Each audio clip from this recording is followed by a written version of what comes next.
Right, so there's two more. Okay. One, as everybody talks about, which I leave until the end. Okay. And then we got the ISO 45001. Okay. Which one is that one?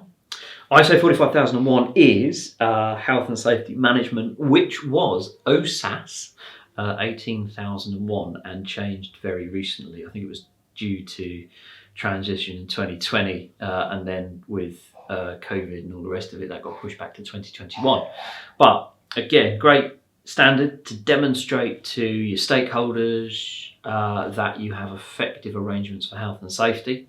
It doesn't necessarily go into too much detail about health and safety deliverables, things like risk assessments, method statements, COSH. You need to have those in place, but it's more about helping organisations to understand a higher level of health and safety, the culture, the attitude.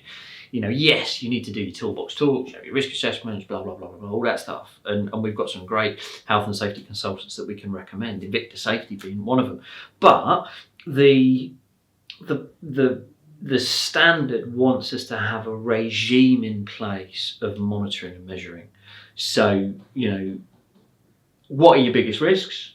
Not necessarily just your health and safety risks, but the risks to your business, how are you controlling them and how are they knocking down into it. So if you're, I don't know, one of the biggest risks to an organisation potentially out and about on construction, for example, could be accidents and incidents on site.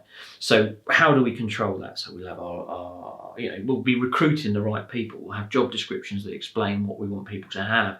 We'll have an induction process. We'll do training. We'll have risk assessments, method statements. We'll be doing toolbox talks, training, ongoing training. There's so much that you can do to meet it. And again, like with 27001, most businesses are already doing it because they've got to do it anyway. What we're doing is just about embracing it and making it look a bit sexier. There you go. Now, sexier and ISO 45001, that's two words you never thought you'd hear together. But also, if I may jump in here, if you have questions about terminology or abbreviations, because I still ask Dave, you know, when he uses those, please get in touch and we're more than happy to explain those to you. Definitely.